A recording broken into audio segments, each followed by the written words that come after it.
So we had a great 1 hour of excitement. So another 1 more hour.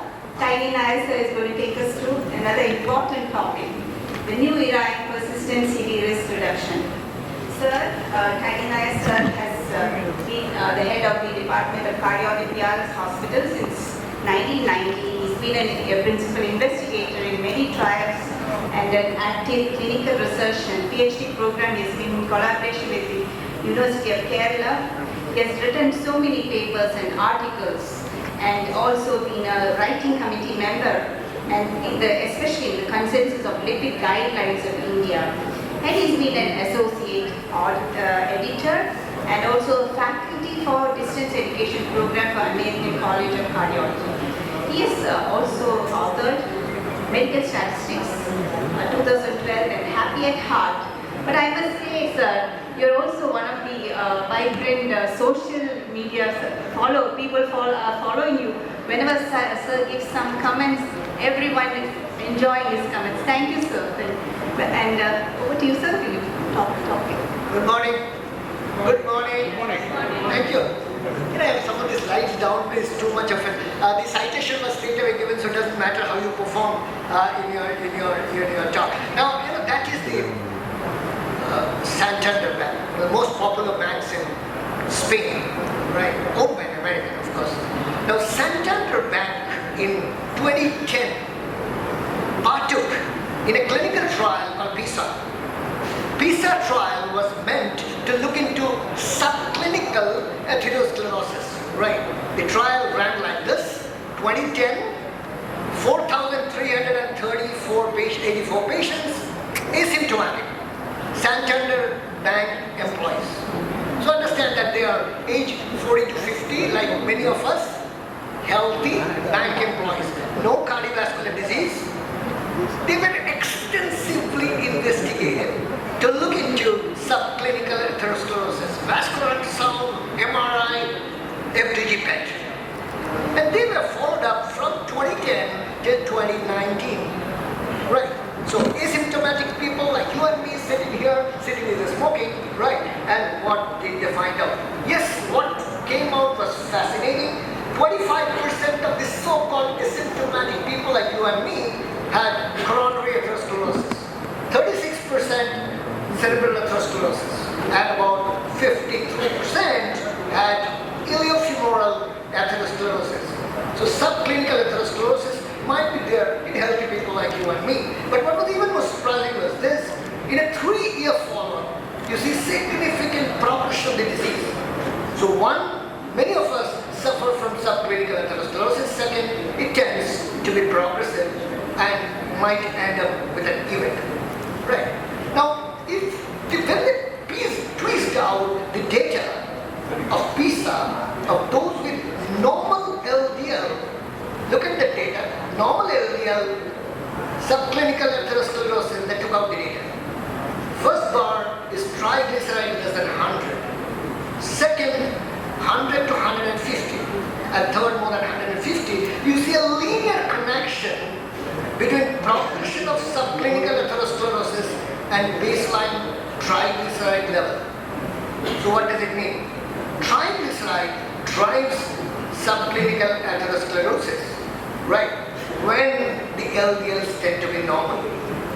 So subclinical atherosclerosis is driven by progressive rise of triglyceride when the LDL is normal triglyceride, right?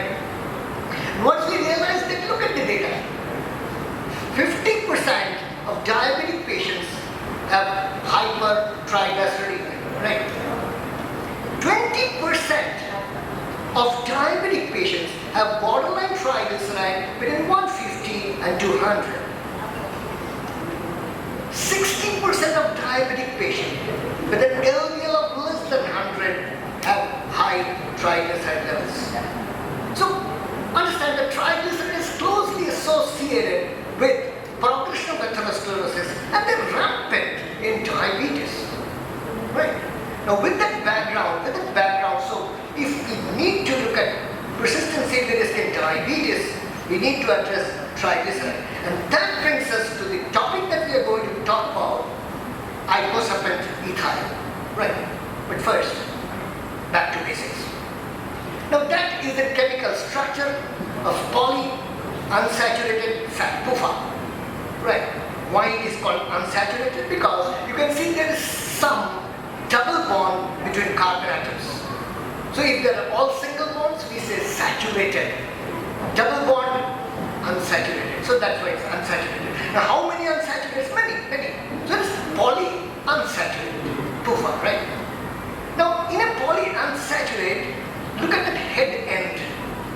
Head end has a methyl group. Like the head methyl in chemistry is called omega, the head. And the tail is a carboxyl group, is acid, right? Polyunsaturated fatty acid. So carboxyl. So carboxyl group in the tail and omega, methyl group at the front. Now what you do is look at the first double bond from the head. The first double bond from the head, you see that's 3 carbons are there before the first double bond. So count the carbons.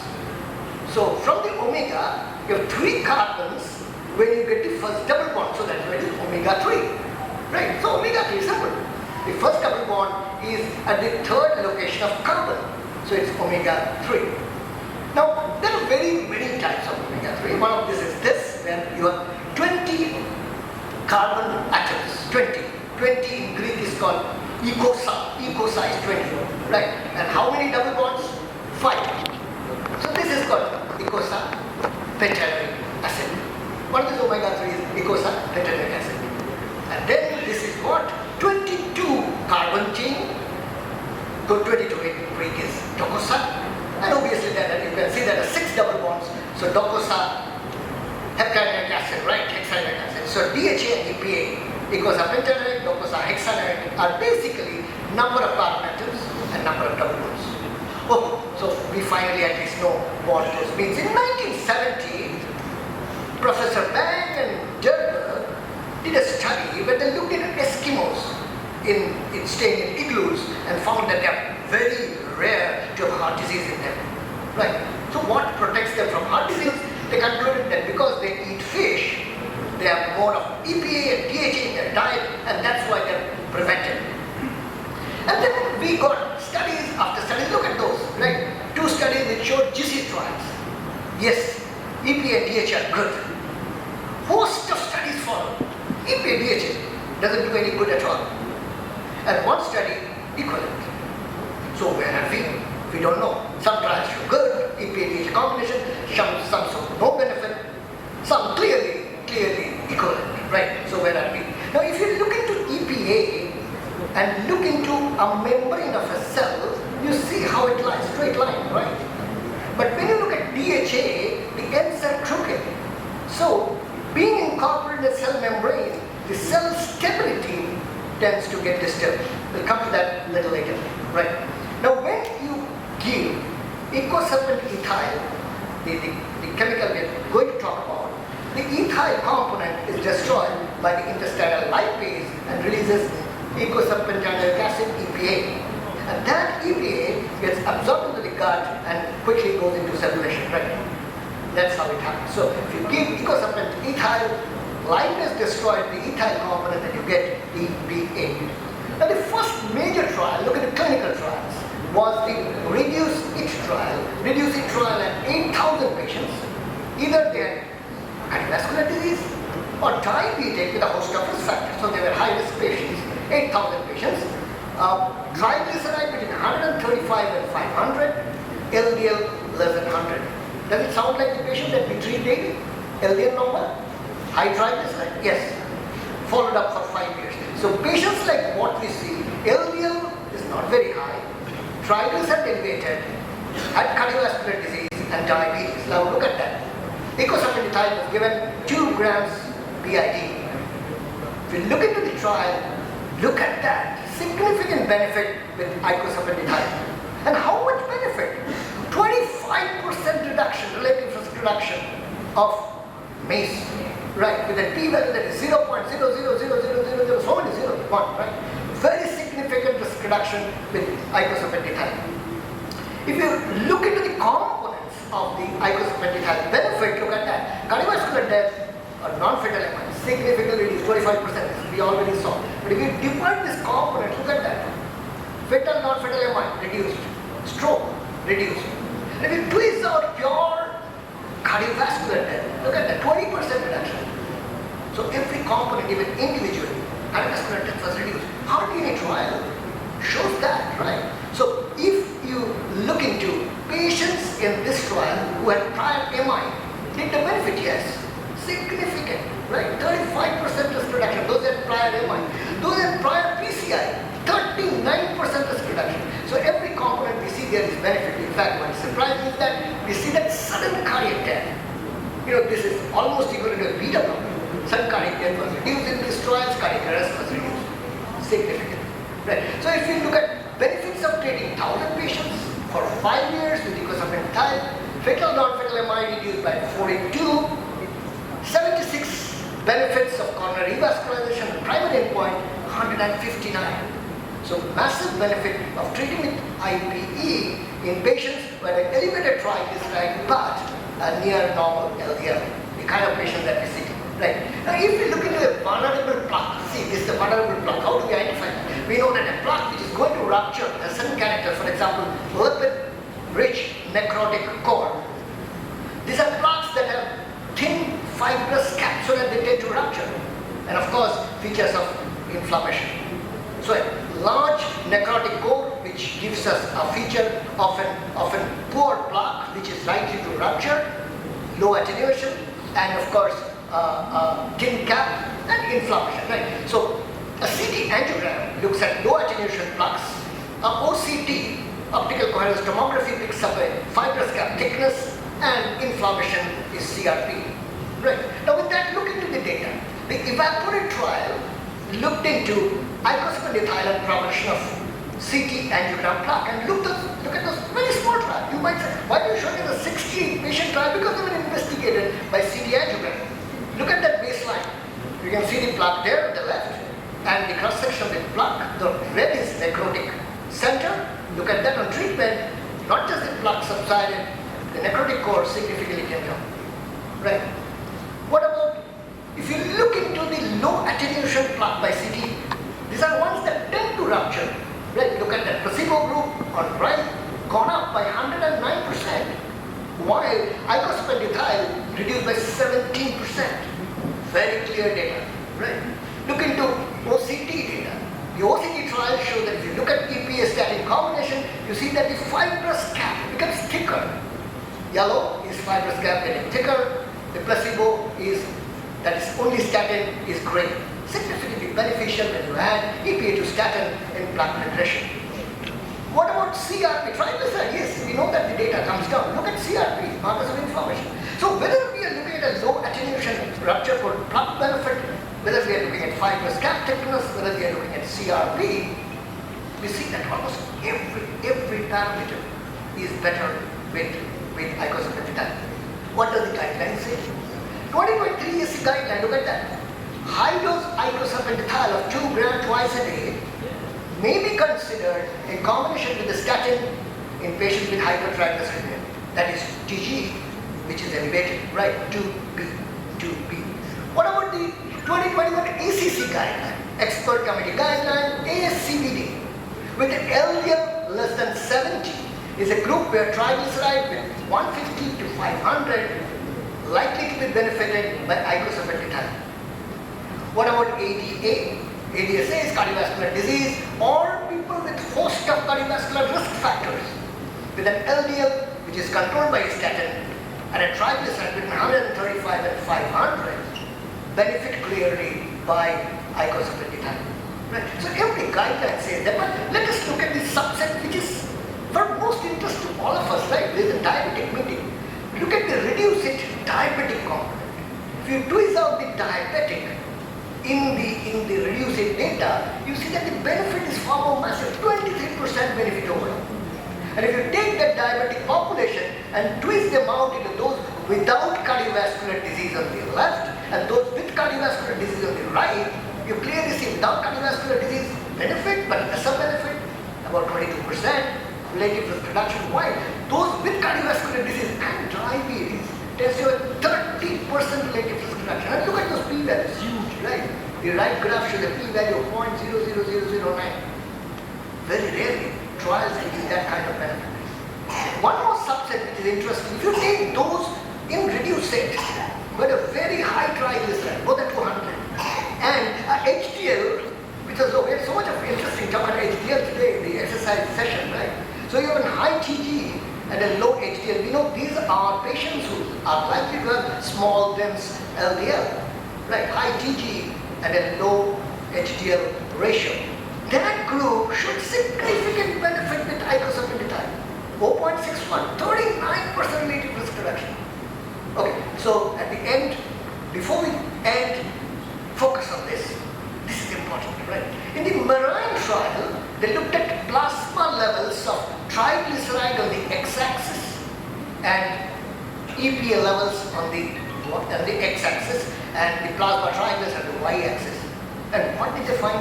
The benefits are maximum below zero when you give actually the full dose of icosapentide of 4 grams a day, 4 grams. Same thing when you look at the red blood cell blood levels. See, same thing, triglyceride and the EPA levels are at its best when you give 4 grams. When you give 2 grams or smaller dose, it kind of hugs the baseline. It doesn't really matter. You'll see here. The 3 major trials with EPA and DHA in the recent times are here. On the center you have reducing, we have spent so much of time on that. On the left you have JELIS trial, 18,000 patients. And you have the strength trial, 20,000 patients. So focus on strength. 13,000 patients given a combination of EHA, EPA and DHA. 30,000 patients given EPA and DHA, no benefit, 0.99, no benefit. Right? On the left you have JELIS trial, where EPA was given as an IP, good, but the dose was 1.8 grams. Okay, no benefit. So what did we learn? If you give EPA DHA combination, the usual fish capsule, there is no benefit. Right?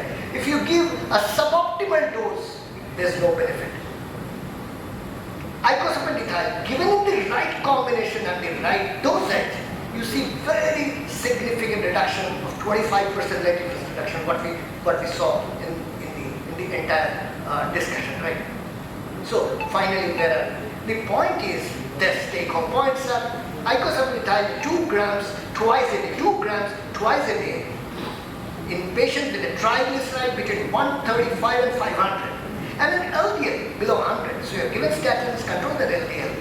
The triglyceride is still high. This is a usual thing that we see every day in our clinic, right?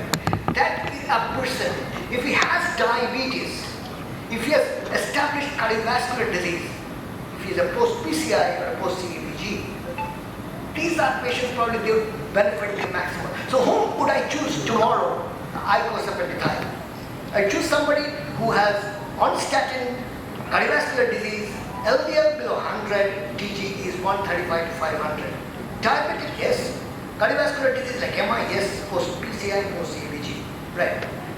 High TG, low HDL. So if the triglyceride is more than 200 and a low HDL, aren't the group that has clearly shown benefit with icosapentide. Multiple events, polyvascular disease. Yes, if we address them probably tomorrow, we can avoid cardiovascular event in the future, right? Now, this is something that I always thought is surprising. See, there are new emerging therapies, right? Jardiance is not emerging anymore. SGLT is every one of us use. And we know, for example, Empartic has shown a mass reduction of 14%, right? We are so happy about it, right? Look at Repatha, Evolution, the new we give a Repatha and we post about Fourier showing a base of 20% reduction, right? We talk about dual, we have moved away from dual antiplatelet to anticoagulants plus a P2I12 and a small vascular, for example, COMPASS data. COMPASS data has shown that when you add a small dose of rivaroxaban to aspirin in polyvascular disease in high-risk disease, base reduction 25%, 14, 20, 25, massive, right? And we talk about it in all our lectures, and we use it in our day-to-day practice, and we tell people, why don't you start on somebody who will benefit by this sudden rain. But then, when it comes to IPE, despite the data of 25% of relative risk reduction, despite that, the p-values are so huge and an NNT of 21, do we use IPE frequently? No. We just dump it as some other vitamin or nutraceutical. Maybe that fish doesn't appeal to many of us. Thank you for